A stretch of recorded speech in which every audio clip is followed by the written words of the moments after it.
Have you ever looked at someone and immediately made up your mind about who they are? Maybe you saw a man in a tattered jacket and assumed he was struggling, or a woman in an expensive suit and thought she must be successful. But what if your assumptions were completely wrong? What if appearances told only a fraction of the real story? John Thompson had spent his entire life working the land. Generations before him had tilled the same soil, waking before dawn, laboring under the scorching sun, and enduring seasons of uncertainty. He was no stranger to hard work, no stranger to the sacrifices required to build something from nothing. And now, standing at the entrance of a high-end aircraft showroom, he was on the brink of fulfilling a dream that many would never believe possible. Dressed in faded jeans, a well-worn flannel shirt, and an old hat that had seen more summers than he cared to count, John looked completely out of place. The gleaming showroom was filled with polished floors, glass walls, and the unmistakable air of exclusivity. The men inside wore tailored suits, their shoes shining under the bright lights, their conversations laced with numbers and business jargon. As John stepped through the entrance, the whispers began almost instantly. A few heads turned, eyebrows raised in quiet amusement or curiosity. Others barely spared him a glance, their silent judgment already passed. To them, he didn't belong here. Behind the sleek front desk, a young receptionist hesitated before offering a reserved greeting. She glanced at his clothes, her polite smile faltering just slightly.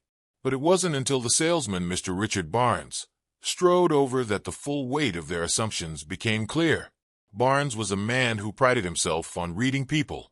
He could spot a serious buyer from a mile away, or so he believed. And looking at John, he saw nothing but wasted time. His smirk was barely concealed as he folded his arms.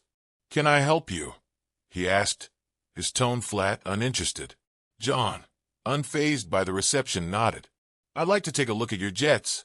For a brief moment, Barnes simply stared at him. Then, with a chuckle he didn't bother to hide, he glanced around as if expecting someone to jump out and tell him this was a joke. When no one did, he cleared his throat. "Jets, huh?" John met his gaze, unwavering. "That's right." Little did Barnes know, this moment would challenge every assumption he had ever made. Before we go any further, take a moment to reflect. Have you ever judged someone too quickly? Or perhaps, have you ever been in John's shoes, misunderstood, underestimated? Share your thoughts in the comments below. And if this story resonates with you, don't forget to like, share, and subscribe for more stories that remind us all of the power of perseverance and the danger of making assumptions. John stepped further into the showroom, his eyes tracing the polished surfaces of the jets before him.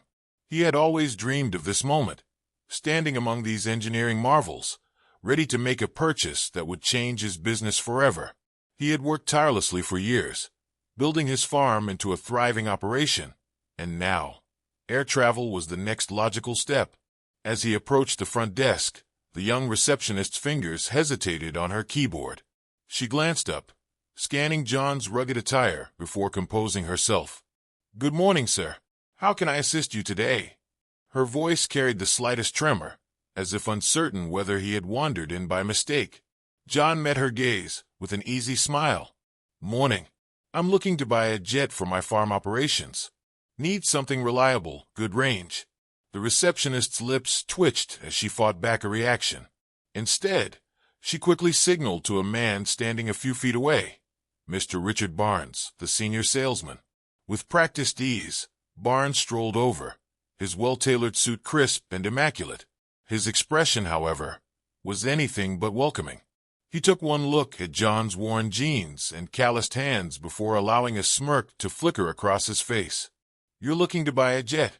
Barnes repeated, the skepticism in his voice as clear as glass. "For farming purposes." John nodded. "That's right. Expanding my business. Quick travel between properties is becoming essential." Barnes exhaled lightly, as if suppressing a chuckle. "I see. Well then, perhaps you'd like to take a look at our entry-level models." He gestured for John to follow, leading him past the larger, more luxurious jets without a second glance. John, however, took his time, running his fingers along the smooth metallic exterior of one of the planes. He wasn't just here to look. He was here to buy. As they walked, Barnes spoke in broad, almost dismissive terms, skipping over technical specifications as if assuming John wouldn't understand. The tone of their conversation caught the attention of a few nearby customers, their glances sliding toward John before drifting away with knowing smirks. John, however, remained undeterred. "What's the fuel efficiency on this model? And what about the range? I'll need something that can handle cross-state travel without constant refueling." Barnes paused for a fraction of a second before regaining his professional demeanor. "Well, this particular model is on the lower end in terms of range, but we do have others, though they come with a much steeper price tag." John nodded thoughtfully, unbothered by the implied doubt. "And maintenance? I'll need to ensure upkeep is manageable. Got a mechanic on staff, but I want to know what I'm dealing with." Barnes's eyes narrowed slightly, as though realizing John wasn't as ignorant as he first assumed. Still, the prejudice remained, embedded in his voice. "These jets are quite the investment. Maybe something more budget-friendly would be a better fit." John inhaled deeply, his patience wearing thin. He had spent his life proving doubters wrong, and today would be no different. He met Barnes's gaze steadily. "I appreciate the concern, but I assure you, I have the means to make this purchase." Barnes's smirk returned, though this time it carried a hint of unease. "Of course, but perhaps you'd like to consult with your financial advisor first." John's jaw tensed. He recognized the veiled insult for what it was. This man didn't see a customer standing before him. He saw an imposter, a man out of place in a world of luxury. But John had dealt with men like him before, and now it was time to remind him who he was dealing with. John reached into his worn leather satchel, his fingers brushing against familiar pages before pulling out a neatly organized folder. With calm precision, he handed it to Mr. Barnes, his gaze unwavering. The older man hesitated for a moment before taking it, unfolding the top sheet with a casual flick. His smirk lingered, until his eyes landed on the words printed across the crisp letterhead. Silence stretched between them. Mr. Barnes's self-assured expression wavered as he scanned the document, his fingers tightening slightly around the edges. The letter of credit, issued by one of the nation's most reputable banks, confirmed John's substantial financial standing. The numbers were undeniable. "I apologize, Mr. Thompson. I had no idea," Barnes stammered, his voice suddenly lacking its previous condescension. "No, you didn't," John replied, his tone even steady. He wasn't angry, but there was a weight behind his words, a lifetime of proving himself against men just like this. "You looked at my boots, my jeans, the dirt on my hands, and you assumed you knew my story. You never stopped to consider that a man can build something great with hard work and integrity." Around them, a hush settled over the showroom. Other staff members, previously amused by the exchange, now glanced at one another uncomfortably. Their whispers had stopped. Their laughter had died. The weight of their misjudgment settled upon them. A younger associate, standing near the back, cleared his throat, shifting awkwardly as he observed the shift in energy. "Mr. Thompson," he said hesitantly, stepping forward, "on behalf of the staff, I'd like to apologize for how you were treated." John studied the young man for a moment before offering a small nod. "I appreciate that." Barnes, still holding the document, inhaled sharply, regaining some composure.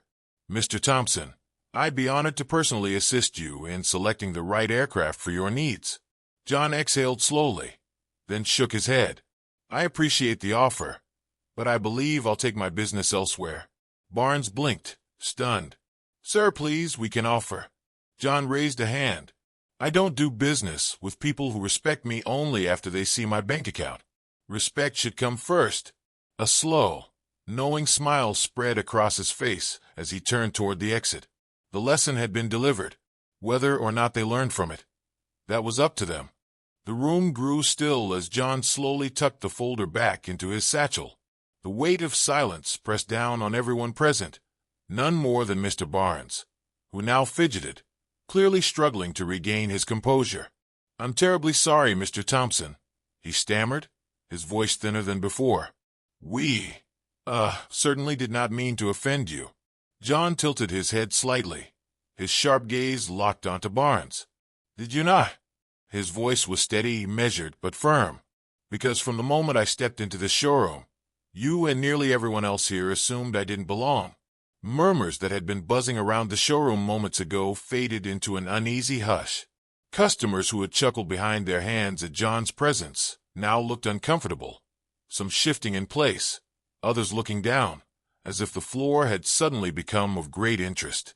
A young associate, who had been quietly observing from a distance, finally stepped forward, clearing her throat softly. "Sir, I overheard everything," she admitted, sincerity evident in her expression. "And I want to personally apologize. It was unfair of us to assume anything about you."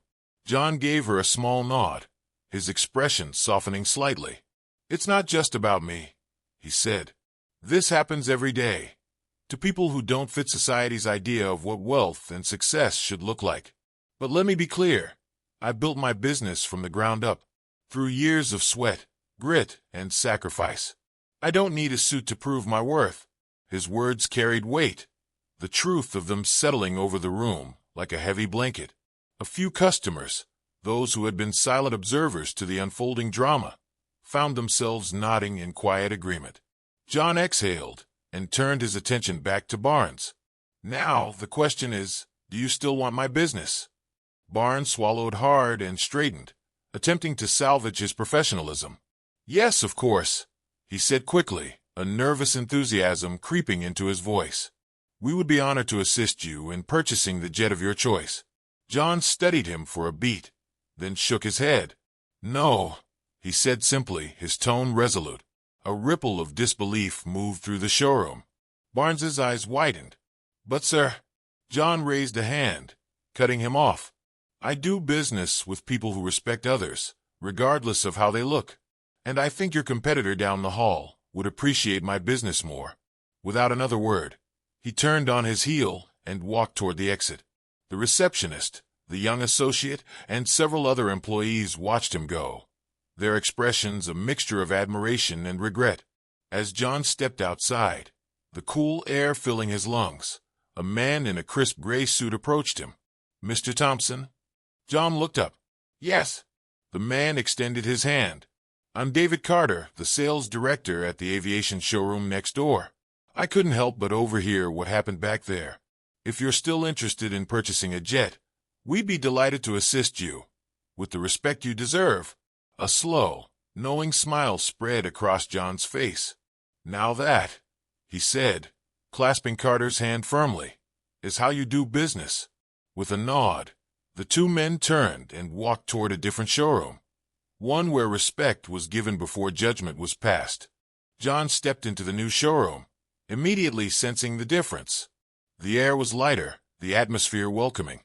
A smiling receptionist greeted him warmly, and within moments, he was speaking with a knowledgeable sales representative who treated him as a valued customer rather than an oddity. No skeptical glances, no dismissive smirks, just professionalism and respect. He walked the floor slowly, carefully inspecting each aircraft. He asked about fuel efficiency, engine maintenance, and long-term operational costs. The staff answered his questions with patience and expertise, eager to guide him through the decision-making process. It was a stark contrast to his earlier experience, and he appreciated every moment of it. David Carter stood by his side, offering insights without any hint of condescension. John felt at ease, confident in his ability to make an informed choice. After reviewing the options, he pointed at a sleek, mid-range jet that met all his needs. Carter nodded approvingly. "A fine selection, Mr. Thompson. You'll be pleased with this one." John went through the purchase agreement with ease, signing off on the final details. As the transaction concluded, Carter clapped him on the back. "Congratulations, Mr. Thompson. You've made an excellent choice." John grinned, feeling a deep sense of satisfaction. "I believe I have." Later that afternoon, he approached his new jet, the sunlight reflecting off its polished surface. He ran his fingers along the body, feeling the smooth exterior beneath his touch. It was more than just a plane. It was proof of his perseverance, a symbol of everything he had built. Before stepping inside, he took a final glance toward the first showroom across the way. Through the glass, he could see Mr. Barnes watching, his arms crossed, his face lined with something that looked a lot like regret. A colleague beside him muttered under his breath, "We really messed up, didn't we?" Barnes exhaled, nodding slowly. "Yes, we did." John's story is more than just a tale of perseverance. It's a lesson for all of us. Too often, we judge others by their appearance, by the way they dress, by the way they carry themselves, without ever stopping to consider the depth of their experiences or the strength of their determination. Wealth and success don't always come wrapped in a tailored suit or polished shoes. Sometimes they wear worn jeans and a calloused handshake. How many times have we dismissed someone simply because they didn't look the part? How many opportunities have been lost? Friendships never formed, lessons never learned, all because of preconceived notions. John's experience at the showroom wasn't just about purchasing a jet. It was about teaching a room full of people a powerful lesson in respect. He didn't have to argue. He didn't have to demand acknowledgement. He simply proved, through his actions, that success isn't dictated by outward appearances. Next time you meet someone who doesn't fit the mold of what society tells us success should look like, take a step back and reconsider. The person in front of you may be far more extraordinary than you assume. They might surprise you with their intelligence, resilience, or wisdom. They might even be someone who changes the way you see the world. Now, I'd love to hear from you. Have you ever been underestimated because of your appearance? Or have you ever made a judgment about someone, only to later realize you were completely wrong? Share your thoughts in the comments below. Let's have an open conversation about it. And if this story resonated with you, don't forget to like, share, and subscribe. Your support allows us to continue bringing stories that inspire and remind us all of the values that truly matter. Thank you for watching, and we'll see you in the next video.